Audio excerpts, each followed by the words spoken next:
ஓம் சாந்தி.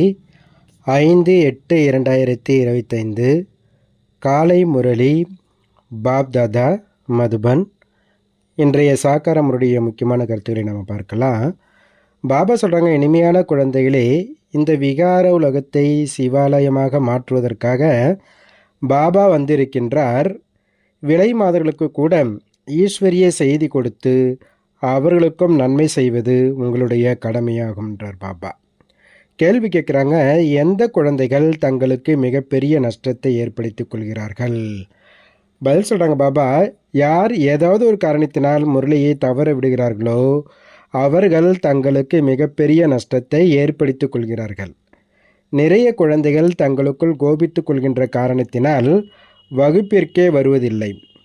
ஏதாவது ஒரு காரணத்தை உருவாக்கி கொண்டு வீட்டிலேயே உறங்கி விடுகிறார்கள். இதன் மூலம் அவர்கள் தனக்கே தான் நஷ்டத்தை ஏற்படுத்திக் கொள்கிறார்கள். ஏனென்றால் பாபா தினம்தோறும் ஏதாவது ஒரு புதிய யுக்திகளை சொல்லிக்கொண்டே இருக்கின்றார். கேட்கவே இல்லை என்றால் எவ்வாறு நடைமுறையில் கொண்டு வருவார்கள்? பாபா ஒரு நாள் மிஸ் பண்ணால் கூட பாபா, ஏன்னா டெய்லி முரளியில் பாபா விதவிதமான ஞான கருத்துக்களை சொல்லி புரிய வைக்கிறாங்க. அப்போ பாருங்கள், நம்ம போகலன்னா அன்னைக்கு அந்த பாயிண்ட்டு மிஸ் ஆகிடும். கேட்கவே இல்லைன்னா அப்புறம் எப்படி நம்ம ப்ராக்டிக்கலில் கொண்டு வருவோன்றார் பாப்பா. ஓம் சாந்தி. இனிமேலும் இனிமையான குழந்தைகள், நாம் உலகத்திற்கு எஜமானர்களாக ஆவதற்காக முயற்சி செய்து கொண்டிருக்கின்றோம் என்பதை தெரிந்திருக்கிறார்கள். ஆனால் மாயையும் மறக்க செய்து விடுகிறது. சிலரை முழு நாளும் மறக்க செய்து விடுகிறது. குஷி ஏற்படுவதற்கு ஒருபோதும் நினைவே செய்வதில்லை. நமக்கு பகவான் படிப்பிக்கின்றார் என்பதையே மறந்து விடுகிறார்கள். மறந்து விடுகின்ற காரணத்தினால் வேறு எந்த சேவையும் செய்ய முடிவதில்லை. மோசத்தில் மோசமாக இருக்கக்கூடிய விலை மாதர்களுக்கும் சேவை செய்ய வேண்டும் என்று இரவு பாபா புரிய வைத்தார். செய்வதன் மூலம் சொர்க்கத்தின் உலகத்தின் மகாராணியாக ஆக முடியும். செல்வந்தர்கள் அப்படி ஆக முடியாது. அவர்களுக்கு ஞானம் கொடுப்பதற்கு யார் படித்தவர்களோ அவர்கள் ஏற்பாடு செய்யலன்றார் பாபா.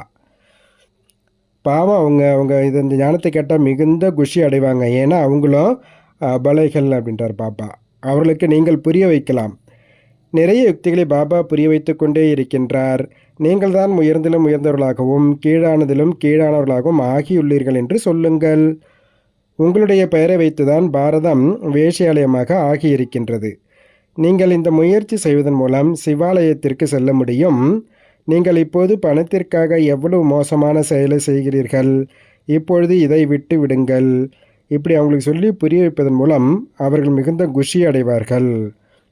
உங்களை யாரும் தடுக்க முடியாது. இது நல்ல விஷயம் அல்லவா? பகவான் ஏழைகளினுடையவர் ஆவார். பணத்திற்காகவே இப்படி மோசமான காரியத்தை செய்கிறார்கள். இது அவர்களுடைய தொழிலை போல் நடக்கின்றது. சேவையை எப்படி அதிகரிப்பது என்று யுக்திகளை உருவாக்குவோம் என்று குழந்தைகள் கூறுகிறார்கள். சில குழந்தைகள் ஏதாவது ஒரு விஷயத்தில் கோபித்து கொள்ளவும் செய்கிறார்கள். படிப்பையும் விட்டு விடுகிறார்கள். நாம் படிக்கவில்லை என்றால் நமக்குத்தான் நஷ்டம் என்பதையும் புரிந்து கொள்வதில்லை. கோபித்து கொண்டு இருந்து விடுகிறார்கள். இன்னார் இப்படி சொன்னார், அப்படி சொன்னார், ஆகினால சென்டருக்கு வருதல்ல அப்படின்னு சொல்கிறாங்க. வாரத்திற்கு ஒரு முறை கஷ்டப்பட்டு வருகிறார்கள். பாபா முரளிகளில் அவ்வப்போது வழிகளை சொல்லிக்கொண்டே இருக்கின்றார். முரளியை கேட்க வேண்டும் அல்லவா? வகுப்பிற்கு வந்தால்தான் கேட்க முடியும். ஏதாவது ஒரு காரணம் காட்டி சாக்கு போக்கு சொல்லி உறங்கி விடக்கூடியவர்கள் நிறைய பேர் இருக்கிறார்கள். நல்லது, இன்றைக்கு செல்லவில்லை. பாபா அப்படிப்பட்ட நல்ல நல்ல பாயிண்ட்டுகளை கூறுகின்றார். ஒரு நாள் நம்ம போகாத அன்றைக்கி தான் பாபா நல்ல நல்ல பாயிண்டெல்லாம் சொல்லியிருப்பார். சேவை செய்தால் உயர்ந்த பதவி கூட அடைவார்கள். இது படிப்பாகும். பனாரஸ் இந்து பல்கலைக்கழகம் போன்றவற்றில் சாஸ்திரங்கள் நிறைய படிக்கிறார்கள். வேறு எந்த வேலையும் இல்லை என்றால் சாஸ்திரங்களை மனனம் செய்து கொண்டு சத்சங்கத்தை ஆரம்பித்து விடுகிறார்கள். அதில் குறிக்கோள் எதுவுமே இல்லை. இந்த படிப்பின் மூலம் அனைவருடைய துக்கமும் தூரம் போகின்றது. எனவே குழந்தைகளாகி நீங்கள் இப்படிப்பட்ட மோசமானவர்களுக்கு சேவை செய்ய வேண்டும். இங்கே இப்படிப்பட்டவர்கள் வருவதை செல்வந்தர்கள் பார்த்தார்கள் என்றால் அவர்களுக்கு வருவதற்கு மனம் வராது. ஏன்னா அவங்களுக்கு தேக அபிமானம் இருக்கிறதல்லவா? அவர்களுக்கு வெட்கம் வரும். நல்லது, அவர்களுக்கு தனி பள்ளியை திறந்து கொள்ளுங்கள் அது அப்படின்றார் பாபா. அந்த படிப்பு ஒரு பைசாவிற்கு ஒப்பான சரீர நிர்வாகத்திற்கான படிப்பாகும். இது 21 பிறவிகளுக்கான படிப்பாகும். எவ்வளவு பேருக்கு நன்மை கிடைக்கும்? குறிப்பாக தாய்மார்கள், பாபா வீட்டில் கீதா பாடசாலை திறக்கலாமா என்று கேட்கிறார்கள். அவர்களுக்கு ஈஸ்வரிய சேவையின் ஆர்வம் இருக்கின்றது. ஆண்கள் இங்கே அங்கே என்று கிளப்புகளில் சுற்றி கொண்டிருக்கின்றார்கள். செல்வந்தர்களுக்கு இங்கேயே சொர்க்கமாகும். எவ்வளவு பேஷன் போன்றவர்களை செய்து கொண்டு இருக்கின்றார்கள். ஆனால் தேவதைகளுக்கு இயற்கையான அழகு எப்படி இருக்கிறது என்று பாருங்கள். எவ்வளவு வித்தியாசம் இருக்கின்றது. அதுபோல இங்கே உங்களுக்கு உண்மை சொல்லிக்கொண்டு கொடுக்கப்படுகிறது எனும் பொழுது எவ்வளவு குறைவானவர்கள் வருகிறார்கள். அதுவும் ஏழைகள் தான் வருகிறார்கள். ஆனால் அந்த பக்கம் உடனே சென்று விடுகிறார்கள். ஃபேஷன் பக்கம் உடனே போயிடுறாங்க. இங்கே ஏழைகள் தான் கஷ்டப்பட்டு வராங்க. அங்கேயே அலங்காரம் போன்றவர்களை செய்து கொண்டு செல்கிறார்கள். குருமார்கள் நிச்சயம் கூட செய்து வைக்கிறார்கள். இங்கே யாருக்காவது நிச்சயம் செய்து வைக்கப்படுகிறது என்றாலும் கூட காப்பாற்றுவதற்காகவே ஆகும். காம சிதையில் ஏறுவதிலிருந்து காப்பாற்றப்படட்டும், ஞான சிதையில் அமர்ந்து கோடி மடங்கு பாக்கியசாலாக ஆகிவிடட்டும் என்பதற்காக ஆகும். இந்த வீணான காரியங்களை விட்டுவிட்டு சொர்க்கத்திற்கு செல்லுங்கள் என்று தாய் தந்தையருக்கு சொல்லப்படுகின்றது. என்ன செய்வது? இந்த உலகம் குலத்தின் பெயரை கெடுக்கிறீர்கள். திருமணம் செய்யாமல் இருப்பது விதிமுறைக்கு எதிரானது என்று எங்கள் மீது கோபித்துக் கொள்கிறார்கள் என்று சொல்கிறார்கள். உலக வழக்கம் குல மரியாதையை விடுவதே இல்லை. என்னுடையவர் ஒருவரே, வேறு யாருமில்லை என்று பக்தி மார்க்கத்தில் பாடுகிறார்கள். மீராவின் பாடல் கூட ஒன்று உள்ளது. பெண்களில் நம்பர் 1 பக்தை மீரா ஆவார். ஆண்களில் நம்பர் 1 பக்தர் நாரதர் என்று பாடப்பட்டுள்ளது. நாரதருடைய கதை கூட ஒன்று உள்ளது அல்லவா?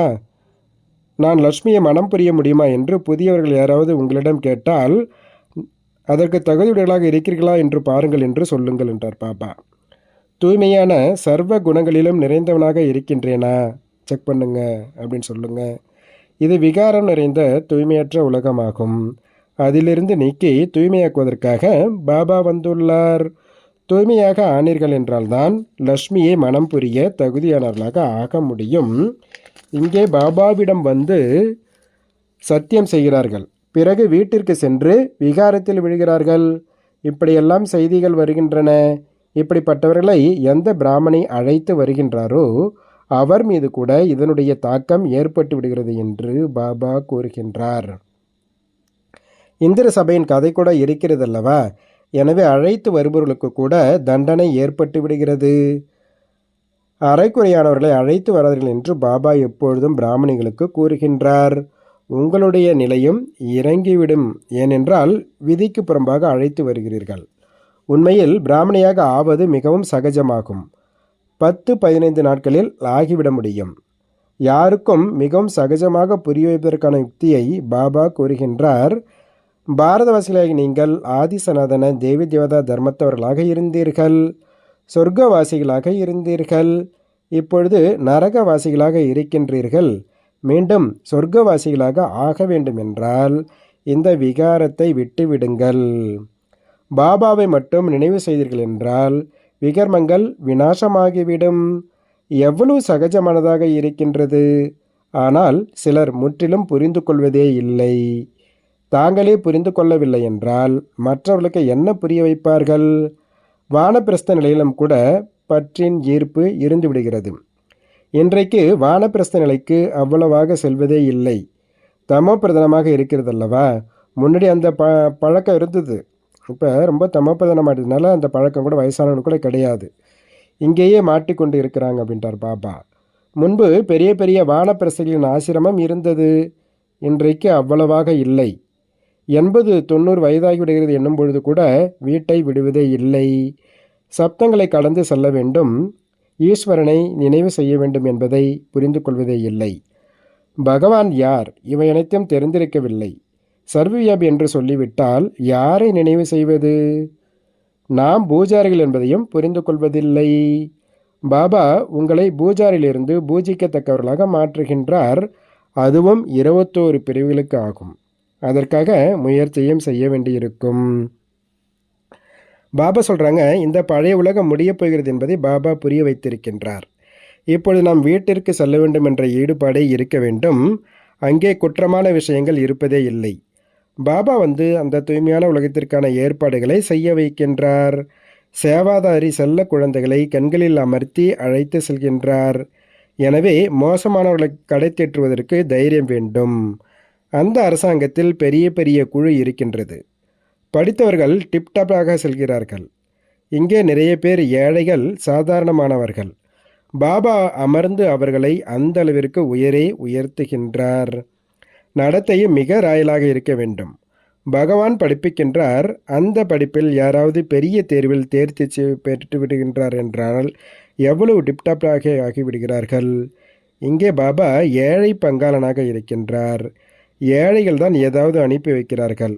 1-2 ரூபாய்க்கு கூட மணி ஆர்டர் அனுப்புகிறார்கள்.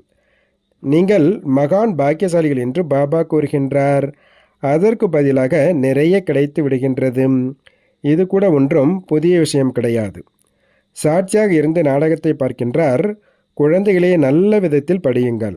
இது ஈஸ்வரிய யக்கியமாகும். என்ன வேண்டுமோ எடுத்துக்கொள்ளுங்கள். ஆனால் இங்கே எடுத்தீர்கள் என்றால் அங்கே குறைந்துவிடும். சொர்க்கத்தில் அனைத்தும் கிடைக்கும். பாபாவிற்கு சேவையில் மிகுந்த சுறுசுறுப்பான குழந்தைகள் வேண்டும். சந்தேஷியைப் போல், மோகினியைப் போல் சேவையில் ஊக்கமுடையவர்களாக இருக்க வேண்டும். தாதிமார் போல இருக்கணும் ஒவ்வொருத்தருன்றார் பாபா. உங்களுடைய பெயர் புகழ்பெற்றுவிடும். பிறகு உங்களுக்கு அதிக மரியாதை அளிப்பார்கள். பாபா அனைத்து வழிகளையும் கொடுத்து கொண்டே இருக்கின்றார். குழந்தைகளுக்கு இங்கே எவ்வளவு நேரம் கிடைக்கின்றதோ நினைவில் இருங்கள் என்று பாபா கூறுகின்றார். தேர்வு நாள் நெருங்கும் பொழுது தனிமையில் சென்று படிக்கிறார்கள். தனியாக டீச்சரை கூட அமர்த்தி கொள்கிறார்கள். நம்மிடம் நிறைய டீச்சர்கள் இருக்கிறார்கள். படிப்பதற்கு ஆர்வம் மட்டும் வேண்டும். பாபா மிகவும் சகஜமாக புரிய வைக்கின்றார். தங்களை ஆத்மா என்று மட்டும் நிச்சயம் செய்து கொள்ளுங்கள். இந்த சரீரம் அழியக்கூடியதாகும். ஆத்மாக்களாகிய நீங்கள் அழிவற்றவர்கள் ஆவீர்கள். இந்த ஞானம் ஒரு முறைதான் கிடைக்கின்றது. பிறகு சத்தியுகத்திலிருந்து கலியுக கடைசி வரை யாருக்கும் கிடைப்பதே இல்லை. இந்த ஞானம் கூட உங்களுக்குத்தான் கிடைக்கின்றது. நான் ஆத்மா என்பதை உறுதியாக நிச்சயம் செய்து கொள்ளுங்கள். தந்தையிடமிருந்து நமக்கு ஆஸ்தி கிடைக்கின்றது. பாபாவின் நினைவின் மூலம்தான் விகர்மங்கள் விநாசமாகும். அவ்வளவுதான். இதை மனதிற்கு சொல்லிக்கொண்டே இருந்தால் கூட அதிக நன்மை உண்டாகும். ஆனால் சார்ட் வைப்பதே இல்லை. எழுதி எழுதி களைப்படைந்து விடுகிறார்கள். பாபா மிகவும் சுலபமாக்கி புரிய வைக்கின்றார். ஆத்மாவாகிய நான் சதோ பிரதானமாக இருந்தேன். இப்பொழுது தமோ பிரதானமாக ஆகியுள்ளேன். இப்பொழுது பாபா கூறுகின்றார், என்னை நினைவு செய்தீர்கள் என்றால் சதோ பிரதானமாக ஆகிவிடுவீர்கள். எவ்வளவு சகஜமானதாக இருக்கிறது. இருந்தாலும் மறந்து விடுகிறார்கள். எவ்வளவு நேரம் அமர்கிறீர்களோ தங்களை ஆத்மா என்று புரிந்து கொள்ளுங்கள். ஆத்மாவாகிய நான் பாபாவின் குழந்தையாக இருக்கின்றேன். பாபாவை நினைவு செய்வதன் மூலம் சொர்க்கத்தின் ராஜ்யம் கிடைக்கும். பாபாவை நினைவு செய்வதன் மூலம் அரைக்கல்பத்தின் பாவங்கள் பஸ்பமாகிவிடும். எவ்வளவு சகஜமான யுக்தியை கூறுகின்றார். குழந்தைகள் அனைவரும் கேட்டுக்கொண்டிருக்கின்றீர்கள். இந்த பிரம்ம பாபா அவரே கூட பயிற்சி செய்கின்றார். ஆகியினால்தான் கற்றுக் கொடுக்கிறார் அல்லவா. நான் பாபாவினுடைய ரதமாக இருக்கின்றேன். பாபா எனக்கு ஊட்டுகின்றார். குழந்தைகளாகி நீங்களும் கூட அவ்வாறே புரிந்து கொள்ளுங்கள் சொல்றார் பாபா. சிவபாபாவை நினைத்து கொண்டே இருந்தால் எவ்வளவு நன்மை ஏற்பட்டுவிடும். ஆனால் மறந்து விடுகிறார்கள். மிகவும் சகஜமானதாகும். தொழிலில் வாடிக்கையாளர்கள் யாரும் இல்லை என்றால் நினைவில் அமர்ந்து விடுங்கள். நான் ஆத்மா, பாபாவை நினைவு செய்ய வேண்டும். நோய்வாய்ப்பட்டிருந்தாலும் கூட நினைவு செய்யலாம். கட்டுப்பாட்டில் இருந்தால் கூட அங்கே அமர்ந்து கொண்டே நினைவு செய்து கொண்டே இருந்தால் 10-20 வருடங்களாக இருப்பவர்களை விடவும் உயர்ந்த பதவி அடையலாம். அதாவது பந்தத்தில் இருக்கிற மாதாஸ் கூட வீட்டில் இருந்தபடியே நினைவு செய்யலன்றார் பாபா. தாரணிக்கான முக்கிய சாரம் பாபா சொல்கிறாங்க. ஃபஸ்ட்டு பாயிண்ட்டு, சேவையில் மிக மிக சுறுசுறுப்பானவராக ஆக வேண்டும். எவ்வளவு நேரம் கிடைக்கின்றதோ அதில் தனிமையில் அமர்ந்து பாபாவை நினைவு செய்ய வேண்டும். படிப்பில் ஆர்வம் வைக்க வேண்டும். படிப்பில் கோபித்து கொள்ளக்கூடாது. 2வது பாயிண்ட்டு, தங்களுடைய நடத்தையை மிக மிக ராயலாக வைத்து கொள்ள வேண்டும். அவ்வளவுதான். இப்பொழுது வீட்டிற்கு செல்ல வேண்டும். பழைய உலகம் முடியப் போகின்றது. ஆகினால் பந்தனத்தின் கயிறை அறுத்துவிட வேண்டும். சப்தங்களை கடந்த நிலையில் இருப்பதற்கான பயிற்சி செய்ய வேண்டும். மோசமானவர்களை கடைத்தேற்றுவதற்கான சேவை செய்ய வேண்டும். பாபா வரதானம் கொடுக்குறாரு. அபௌத்தியதாவின் பெயர் அடையாளத்தை கூட சமாப்தி செய்து புனிதமானவர் என்ற பட்டத்தை பெறக்கூடிய தூய அன்னப்பறவை ஆகுக. எவ்வாறு அன்னம் ஒரு பொழுதும் கல்லை கிரகிப்பதில்லை, இரத்தினங்களை கிரகிக்கின்றதோ அதுபோல தூய அன்னப்பறவையாக இருப்பவர்கள் ஒரு பொழுதும் அவகுணத்தை, அதாவது கல்லை தாரணை செய்ய மாட்டார்கள். அவர்கள் வீணானவை மற்றும் சக்திசாலியானவற்றை பிரித்து வீணானவற்றை விட்டுவிடுகிறார்கள், சக்திசாலியானதை தனதாக்கிக் கொள்கிறார்கள். அப்பேற்பட்ட தூய அன்னப்பறவைதான் பவித்திரமான சுத்த ஆத்மாக்கள் ஆவார்கள். அவருடைய ஆகாரம், நடத்தை போன்ற அனைத்தும் சுத்தமாகி விடுகின்றது. எப்பொழுது அசுத்தம், அதாவது அபவித்திரதாவின் பெயர் அடையாளம் கூட சமாப்தி ஆகி விடுகின்றதோ அப்பொழுதே எதிர்காலத்தில் புனிதமானவர் என்ற பட்டம் கிடைக்கின்றது. ஆகையினால் ஒரு பொழுதும் தவறுதலாக கூட யாருடைய அவகுணத்தையும் தாரணை செய்ய வேண்டாம்னு சொல்கிறார் பாபா. ஸ்லோகன் சொல்கிறாரு, யார் பழைய சுபாவ சமஸ்காரத்தின் வம்சத்தையும் தியாகம் செய்கிறார்களோ அவர்களே சர்வம்ச தியாகி ஆவார்கள். நல்லது. ஓம் சாந்தி, ஓம் சாந்தி, ஓம் சாந்தி. நன்றி பாபா.